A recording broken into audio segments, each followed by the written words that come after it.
little hope where be they get since we all this election take happen. It can't they go down since where they can't bring the fuel subsidy.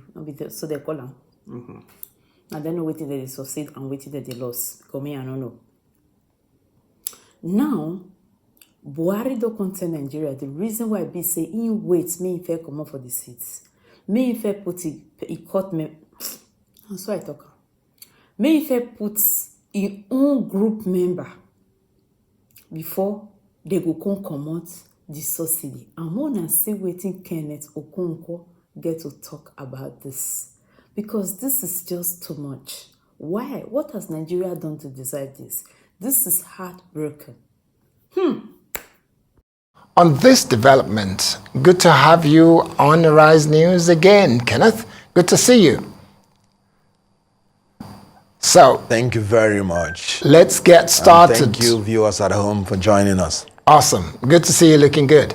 So let's get started. What's your response or your thoughts to what Shehu Garba just said regarding the fact that they kept this back because they wanted the current president to win the election? What's your thought about that? Well, that explains the whole thing about the philosophy behind the party APC. The only thing they think about is the next election, not the next generation. That a man came to power proclaiming subsidy as fraudulent and still sustained the fraud for 8 years just because he doesn't want to lose an election tells you the whole failure that has become APC. As a matter of fact, the present leader, whom he purportedly put in office, said the financial system under his regime was rotten. Don't take my words for it. Take the words of the person he said he installed. Now, what I am saying is that if he had been a statesman, what he would have been thinking about is the next generation. Let me tell you, this same president went to National Assembly and promulgated a law called PIA. And in this law, he said they were going to remove oil subsidy 18 months before the end of his tenure. And cowardly, because they are scared of doing the right thing, he still went back to the National Assembly that has been described as rubber stamp to amend the same law to shift the commencement date to June after he had left office. Let me say it clearly, that the oil subsidy, even as presently constituted, is still a fraud. And I give you my reason. You said you have removed oil subsidy. There was no time in history that they told us that they were paying 215 naira to subsidize oil per liter. So even if, assuming without conceding, that they even say they are paying 250 naira, 250 naira plus 185 gives you about 435. So you mean you are making profit of more than 100 naira to punish a people that have been so traumatized, because the fuel price now is 537. So this APC, in addition to thinking about only election, cannot and do not have what it takes to think about the next generation. And let me put it clear. The former president said they won an election. I respectfully want to say, Mr. President, you were simply implementing the official position of your party before you left office, which is grab power at all costs, snatch it at all costs, fight for it at all costs, and run away with it. They simply ran away with the power that they did not win. And I don't take my words for it. Take the words of one Abdullahi Bangura, the chairman, Sierra Leone Political Parties Regulatory Commission. He said before the election, everybody that was anything in Nigeria supported a P2B. But when the election came differently, P2B called for calm and saved his country from chaos and chose the legal option. Nigeria is the only country where somebody that was supported by everybody that is anything in a country will be declared that he lost. But thank God he's a statesman. He was thinking about the next generation and he called for calm, remembering that no politician's ambition is worth the blood of a Nigerian citizen. Let those that want to grab it at all costs continue. They will have an expiry date. But I tell you that the election is won by somebody that even the international community knows that he won. And even every Nigerian knows that he won. So subsidy is still a scam. And the last president that ran a rotten financial system does not have what it takes to tell us who won the election. At the appropriate time, the world will say who won the election. Well, thanks for that, Kenneth. And it's a bit of mental whiplash as well, because as we remember during the campaign trail, the former president had the body language, it seems, that didn't really read that he wanted this current president to win. There was also the introduction of the money, the Naira change policy, which was a complete, it was something, and it caused quite a bit of chaos for the campaign. Of course, it was reversed. Either way, APC and their spokespersons are saying, etc. Garba Shehu also did defend Buhari for taking off some subsidies.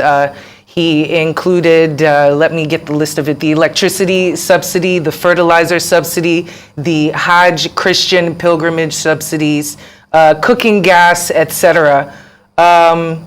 Should those be taken into regard? You know, anytime I hear about subsidy, anytime I hear about helping the people, I immediately chuckle.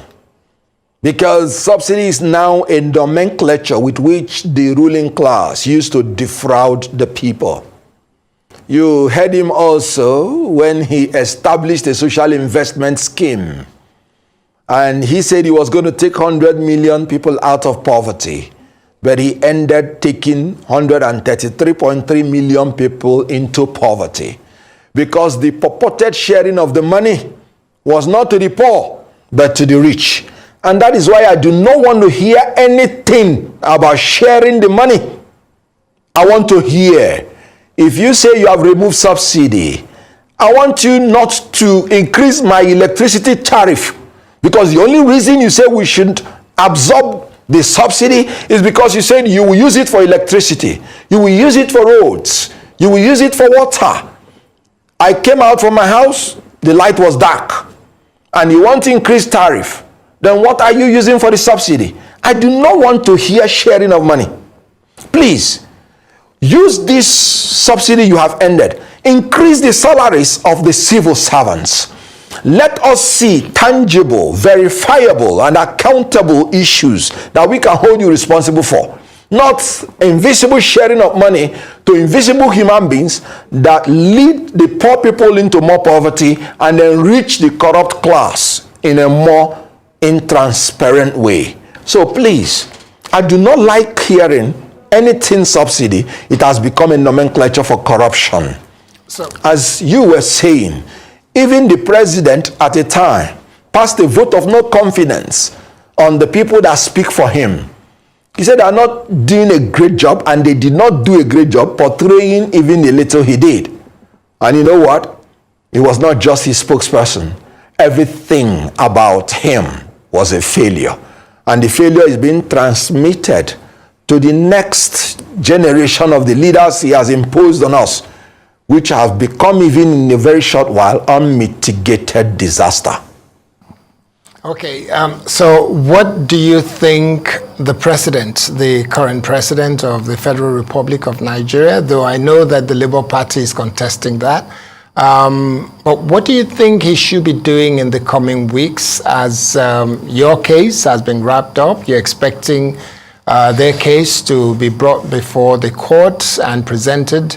But during that time, before you have the final answer, what would you like to see the president do to mitigate or to create a palliative of some sort for Nigerians who are struggling and some even dying as a result of this subsidy? Now, I want to first of all say, you cannot dictate your way out of economic doldrums. You have to plan your way out of it. You have to produce your way out of it. You have to create your way out of it. You have to export your way out of it. Staying somewhere in France and backing on a private visit to London and staying there to dictate economic policies does not make it work. They recently said, oh, we are abolishing dual exchange rate, making it single. Oh yes, it ought not to have been there in the first place. But that is not what is going to show up the value of your currency. Now, the value of your currency is predicated on the amount of export you are able to do relative to your import. So, when you plan to produce in order to export, to have self-sufficiency, and then to export through creativity, not borrowing, your currency, automatically the value will go up. So what I am saying is abolishing the dual exchange rate, as pleasant as it may sound, will not increase the value of your currency. I tell you something. Stop importing fuel. Repair the refineries with the money you say you are making now by not paying subsidy. Let us be net exporters of oil so that our foreign exchange will be preserved. When you do that, and that was why when we were campaigning, we said we were going to shift emphasis from consumption to production through a production-centered economy that would lead to agrarian revolution and export-oriented industrialization. When you export, your foreign exchange increases and it will show up the value of your currency.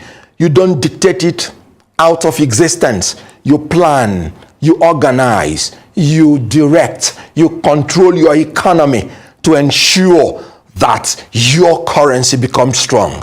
And let me plead with him. Let him avoid using non-state actors to defile our Aso Rock and then come out to denigrate and disparage our military and police establishments. I am a lawyer to the army, and I take exception to anybody coming out publicly to say 99.9% of the military that they are thieves. I say this because I have defended some officers in the court-martial, and some of them proceeded from there to go and die in the field fighting for us. Around the world, when you talk about army as an institution, what you do is to appreciate them for their sacrifices.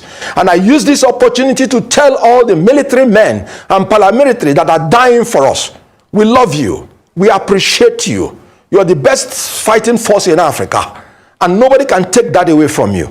Now, the army are mere hands and legs. They are the striking force. They are not the head that determines what they do. It is preposterous. It is very, very ridiculous that you to blame the hands and the legs that are mere striking force without blaming the head that gives the order to what they do. If I am moving my hands and legs, my brain is controlling me. The political class that are issuing the orders, which the army and the police and the paramilitary are obeying at the last order, should be blamed squarely. They are the 99% thieves, and our military, they are the best striking force in Africa. I take exception to allowing non-state actors to denigrate state actors. I use this opportunity to tell them, God bless you for what you're doing. May God protect our troops. We appreciate you and we love you, and nobody can take it away from you. So this government should stop psychologically tormenting the established state institutions by non-state actors, sitting in Aso Rock with coat of arms on their head. And let me say this thing, and I say it humbly and respectfully. I am aware that some time ago that these people were given a lot of money to protect our oil pipelines and ensure that bunkering stops. Is it not ridiculous that they are coming back to blame the army after taking huge money from the Federation, that the army is still stealing the oil? No. The government